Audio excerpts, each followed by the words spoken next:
રાધે રાધે, જય સિયારામ. આપણે નિત્યાનંદ દાસ બાબાજીનું ચરિત્ર ચાલે છે.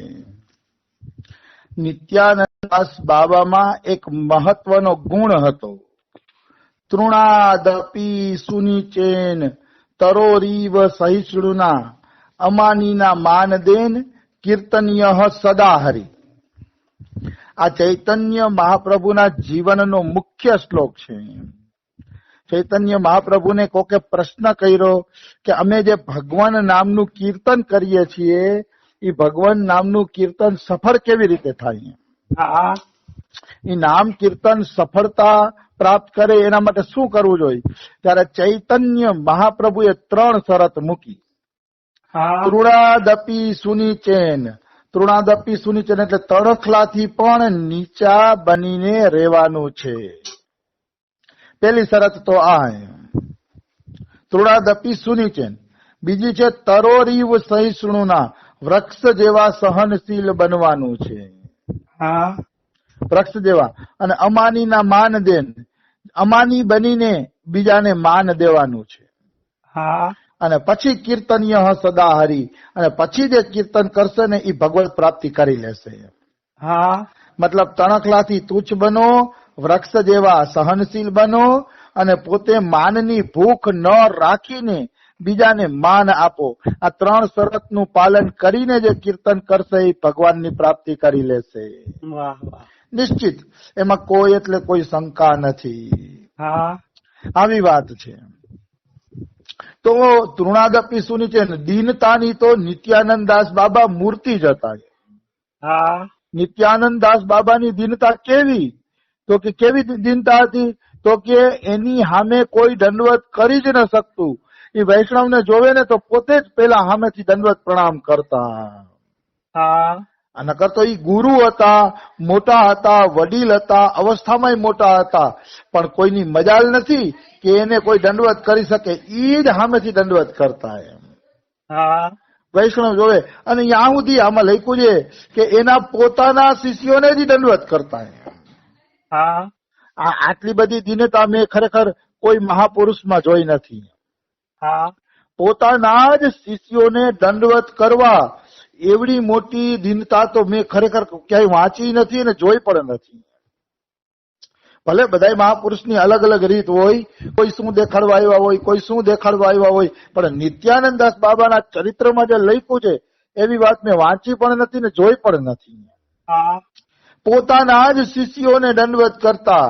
તો કોઈ કહેતો કે ગુરુજી આ તો તમારો શિષ્ય છે, તો કે એ તો શિષ્ય છે એ વાત સાચી, પણ વૈષ્ણવ વેશ તો પહેરેલો છે ને એને. કે વૈષ્ણવ તો છે ને, વૈષ્ણવ હોવાના કારણે મારા પૂજનીય છે.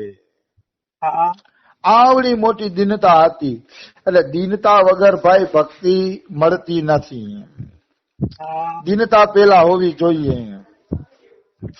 એક વખત અમારા ગુરુજીએ એને એક પ્રસંગ સંભળાવ્યો હતો ને એને પોતાના પુસ્તકમાં પણ આ પ્રસંગ લખેલો છે. પ્રસંગ એવો છે કે એક વ્યક્તિ એક સંત પાસે દીક્ષા લેવા ગયો. દીક્ષા લેવા ગયો ને તો કીધું ગુરુજી મને દીક્ષા આપો. એ કે મારે તમારી પાસે દીક્ષા લેવી છે. તો કે ભાઈ હું દીક્ષા તો તને આપું. એ કે પણ તું પેલા સૌથી પેલા છે ને સંસારમાં નકામીમાં નકામી વસ્તુ હોય ને એને મારી સામે લઈ આવી કે હાવ નકામી હોય. એ કે પછી હું તને દીક્ષા આપું. એ કે મારે સંસારની નકામી મતલબ કોઈ કામની ન હોય એવી વસ્તુની જરૂર છે, તો લેતો આવ જાય. એટલે ઓલો નીકળો ઘરેથી બારે. પછી જોવે છે તો બધી વસ્તુ કંઈક ને કંઈક ઉપયોગી છે. બધી વસ્તુ કંઈક અને કંઈક ઉપયોગી છે.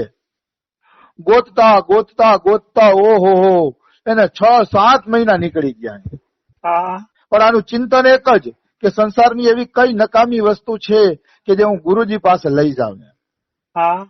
તો શોધતા શોધતા એને એમ થયું કે મનુષ્યની વિષ્ઠા નકામીમાં નકામી વસ્તુ છે, કારણ કે વિષ્ઠાનો કોઈ ઉપયોગ થતો નથી. તો મનુષ્યની વિષ્ઠા લેવા ગયા ને તો વિષ્ઠા બોલી, અરે મૂરખ, મને ક્યાં લઈ જાશે કે હું તો કામની વસ્તુ છું. કે મને ખેતરમાં નાખી દો તો હું ખાતર બની જાઉં છું. હું તો કામની વસ્તુ છું અને મને તમે લઈ જાવ છો કે વિષ્ઠા એમ બોલે છે. તો મનુષ્ય કે લે વાત તો સાચી છે, વિષ્ઠાનો ઉપયોગ છે કે તો કોને લઈ જાવ? તો વિષ્ઠામાં એક કીડો ખતબતતો હતો. તો કે આ વિષ્ઠાના કીડાને લઈ જાવી કે ઈ કઈ કામનો નથી, કે વિષ્ઠાનો કીડો શું કામ આવે? તો કીડાને લેવા ગયા તો કીડો બોલ્યો, ખબરદાર મને લઈને જતા ઈ કે. તો કે કેમ? તો કે હું આ વિષ્ઠાને મારા મોઢેથી ખાઈ ખાઈને ખોતરી ખાતર બનાવું છું, એટલે મારો ઉપયોગ છે ઈ કે, હું નકામી વસ્તુ નથી એમ. અંતે ઓલો હારી થાકીને એને નક્કી કરી લીધું કે આ સંસારમાં કોઈ નકામી વસ્તુ હોય ને તો એ મનુષ્યનું શરીર છે. આ મારા શરીરથી નકામી વસ્તુ આ સંસારમાં એકેય નથી, કારણ કે આ શરીરને તમે મિષ્ટાન ખવડાવો, જે ખવડાવો એ અંતે એ વિષ્ઠા જ બની જાય છે. ગમે એવું મિષ્ટાન ખવડાવો, ભગવાનનો પ્રસાદ ખવડાવો, 56 ભોગ ખવડાવો, તો કે આ મનુષ્યનું શરીર વિષ્ઠા બનાવવાની ફેક્ટરી છે, બીજું આ કઈ કામનું નથી કે. નકામો તો હું છું. અને ગુરુજીના ચરણમાં જઈને પડી ગયો અને કીધું, મહારાજ નકામીમાં નકામો હું પોતે જ છું, આ તમારી શરણમાં આવી ગયો છું કે હું જ નકામો છું. ત્યારે ગુરુ એને ભેટી પડ્યા અને કીધું તું કે મારે ઈ જ જોવું તું, તારો અહંકાર જ તોડવો હતો. મનુષ્યનો અહંકાર હોય કે અમે કઈ કામના છીએ, અમે ગુરુ આશ્રમમાં પૈસા આપીએ છીએ, ઓલું આપીએ છીએ, આ કરીએ છીએ, સેવા કરીએ છીએ, અમે કઈ કામના હસી. તો કે તમે કઈ કામના નથી. એ સેવાની તો ગુરુ કૃપાથી ગુરુજી કરાવી લે છે, બાકી આ મનુષ્ય શરીર બધાથી નકામું છે, કારણ કે વિષ્ઠા કામ આવે છે અને વિષ્ઠાનો કીડો કામ આવે છે. એક મનુષ્ય જ એવો છે કે જે હારું હારું ખાઈને વિષ્ઠા બનાવે છે, કઈ કામનો નથી. એટલે મતલબ મૂળ અહંકાર ઓગાળવાની વાત છે.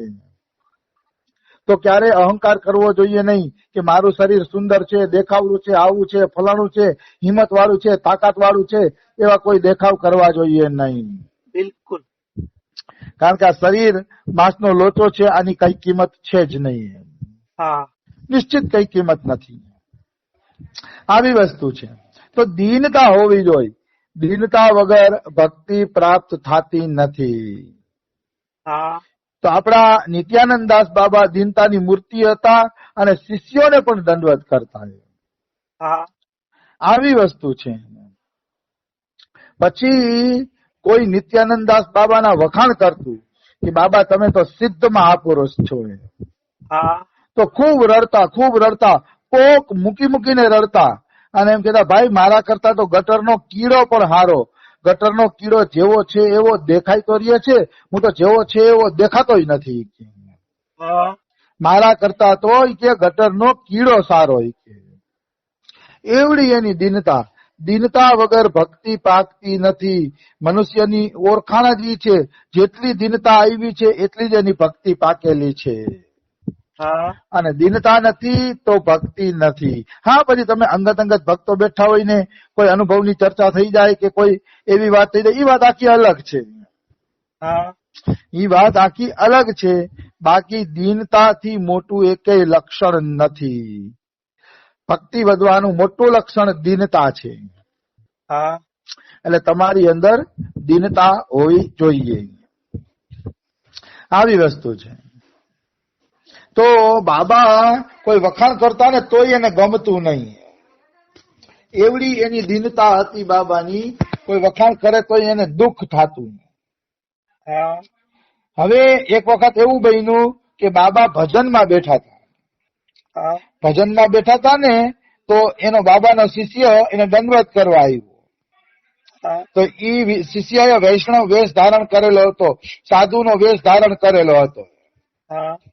એટલે તરત જ બાબાએ એ શિષ્યને દંડવત કર્યા.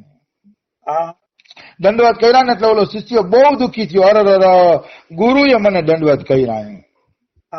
હા, કેટલી દુર્ગતિની વાત છે કે ગુરુએ મને દંડવત કર્યા. ગુરુ દંડવત કરે એ સારું ન કહેવાય લક્ષણ.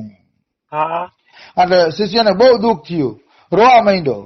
તો ત્યારે તો ઓલો બાજુમાં જે ગુરુભાઈ બેઠો હતો ને કઈ બોલ્યો નહીં. પણ બાબા જયારે ભજન કરી લીધું ને જમવા પધાર્યા ને ત્યારે કીધું બાબા ઓલા શિષ્યને તમે દંડવત કર્યા ને તો બહુ દુઃખી થયો કે ગુરુજીએ મને દંડવત કર્યા. તો બાબા ભોળપણથી પૂછે છે, અચ્છા એને દુઃખ થયું? તો કે હા. તો કે તો મને બતાવો, હવે હું કેવું આચરણ કરું કે એને દુઃખ ન થાય. હવે કે મારે એવું કયું આચરણ કરવું જોઈએ કે જેથી એ શિષ્યને દુઃખ ન થાય? તો કે બાબા તમે છે ને એ લોકોને દંડવત ન કરતા જાવ, કે તમે દંડવત કરો છો ને એટલે એને દુઃખ થાય છે. તો તમે દંડવત ન કરતા જાવ. તો કે હા હવેથી હું ધ્યાન રાખીશ હોય કે કોઈ શિષ્યને દંડવત નહીં કરું જેથી એને દુઃખ ન થાય એમ. તો દંડવત ન કરતા, પણ સામે વરી શિષ્ય આવી જતા તો બાબા એ નિયમ ભૂલી જતા, કારણ કે વૈષ્ણવને દંડવત કરવા એ જ નિયમ બાબાના મગજમાં ઘૂંટાયેલો રહેતો હતો. એટલે શિષ્ય આવે તો પાછા બાબા એને દંડવત કરતા. મતલબ કેવડી દિનતા, એને ભૂલાય જ જાતું કે આ શિષ્ય છે અને દંડવત મારે ન કરાય, આ તે ભૂલાય જ જાતું એને. એટલે એ પાછા દંડવત કરતા. પછી તો શિષ્યોને ખબર પડી ગઈ કે ગુરુ વૈષ્ણવ નું સન્માન કર્યા વગર રહેશે જ નહીં, એટલે પછી કોઈ કઈ બહુ બોલતું નહીં. જેવી ગુરુની મરજી. ભાઈ અંતે તો એ વાત સાચી જ છે ને, જેવી ગુરુની મરજી હોય એ પ્રમાણે હાલવાનું હોય. ગુરુની ઈચ્છા, ગુરુની, અમારા બાબા ગુરુનિષ્ઠનું એવું ઉદાહરણ આપતા હતા. એના ગુરુજીએ કીધું મારી થાળીમાં જમવા ભેગો બેસી જાય. તો ઈ ગુરુની થાળીમાં જમવા ભેગા બેસી ગયા. લ્યો ગુરુની થાળીમાં જમવા બેહાય? તો કે આમ તો ન બેસાય, પણ એ ગુરુની થાળીમાં એટલે જમવા બેસી ગયા કે ગુરુની આજ્ઞા છે. ગુરુ કે છે તો પછી બેસવામાં કોઈ વાંધો નથી. બિલકુલ આવી વસ્તુ છે. અંતે તો ગુરુ આજ્ઞા સર્વોપરી છે. ગુરુ આજ્ઞાથી મોટી કોઈ વસ્તુ નથી. અમારા બાબા તો એમ કે છે કે ભક્તિ પ્રાપ્ત કરવાના જેટલા સાધન છે એ બધા સાધનમાં ગુરુ સેવા, ગુરુ આજ્ઞા પાલન સર્વશ્રેષ્ઠ છે. એનાથી શ્રેષ્ઠ બીજું કોઈ નથી. આવી વસ્તુ છે. તો અંતિમ સમયે બાબા બ્રહ્મકુંડ વયા ગયા હતા. વૃંદાવનમાં મદન મોહન ઠોર ત્યાં પણ એમને ભજન કર્યું અને બ્રહ્મકુંડ એ લખેલું છે. એટલે બ્રહ્મકુંડમાં બાબાએ અંતિમ ભજન કર્યું. આ બ્રહ્મકુંડ એટલે બ્રહ્માજીને મોહ થઈ ગયો હતો અને ગાયોને વાછરડા લઈ ગયા હતા બ્રહ્માજી. તો એ ગાયોને વાછરડા લઈ ગયા હતા ને ત્યારે પછી બ્રહ્માજીનો મોહ તૂટ્યો અને મોહ તૂટ્યો પછી વૃંદાવનમાં જે જગ્યા ઉપર બ્રહ્માએ સ્તુતિ કરી એને કહેવામાં આવે છે બ્રહ્મકુંડ.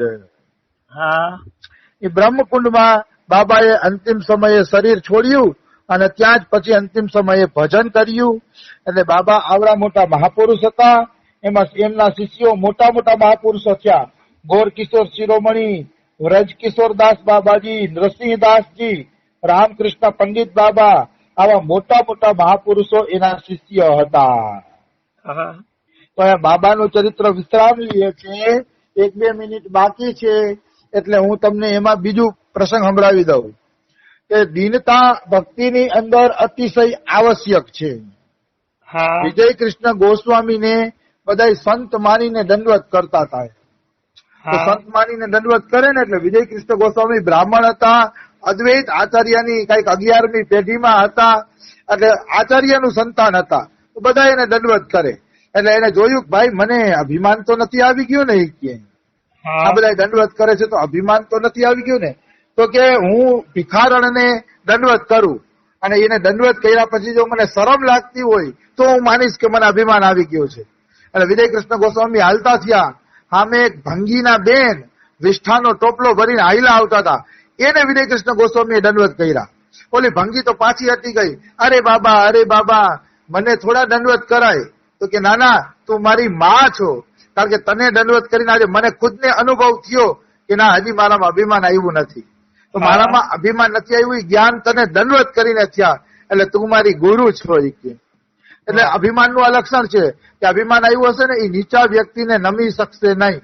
અને નીચા વ્યક્તિને નમવામાં જો તમને પ્રસન્નતા પ્રાપ્ત થતી હોય તો માની લેવાનું કે તમે બરોબર છો. તો તમને અભિમાન આવ્યું નથી. અભિમાનનું લક્ષણ જ છે કે પછી બીજી જગ્યાએ ઝૂકવાનું પસંદ કરશે નહીં. તો વિજય કૃષ્ણ ગોસ્વામીએ ભંગીને દંડવત કરીને ચેક કર્યું કે મને અભિમાન આવ્યું છે કે